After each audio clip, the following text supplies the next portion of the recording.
Red Hood Outlaw issue 29. Take it away, Connor. So this is continuing on from the last issue. Like picks right up. If you recall, Batwoman showed up at the end of last issue, and they were fighting that Grundy-esque creature. I'm glad I called it Grundy-esque because they straight up go, yeah, we're calling them Mondays, is what they're called, because I think they're based on a DNA sample of Grundy or something. I don't know, some sort of bullshit. But they're not alive really, so they can just kill them and be brutal, and it's fine. The first third of the issue is just an action sequence, which is perfectly good because art's been solid. Can't complain really at that.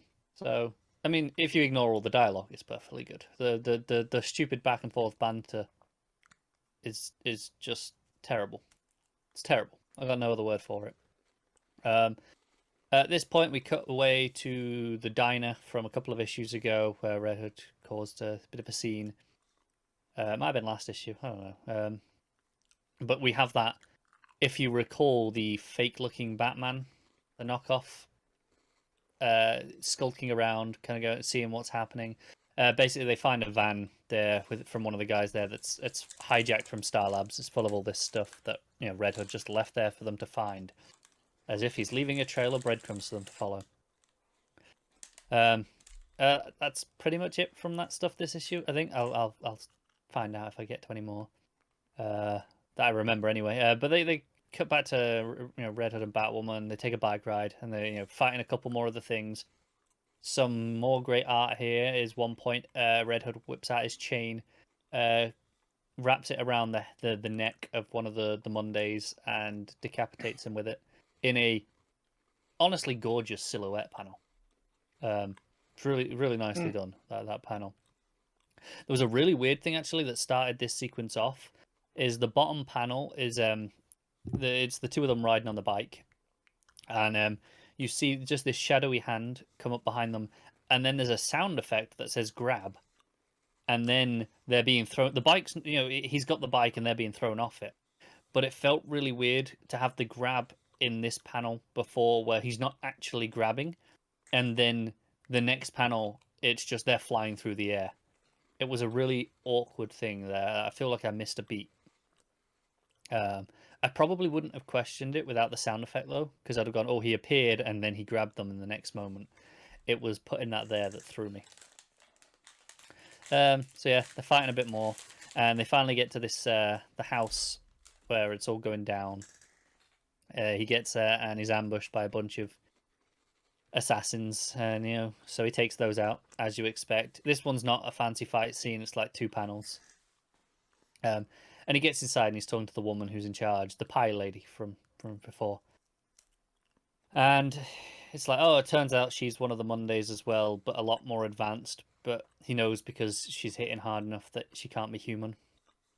I say more advanced. When he does finally kind of give her a good slash across the face with his chain whip, the skin comes off. It looks more robotic underneath, but I guess it's just the Grundy thing, and they've got put like skin over it.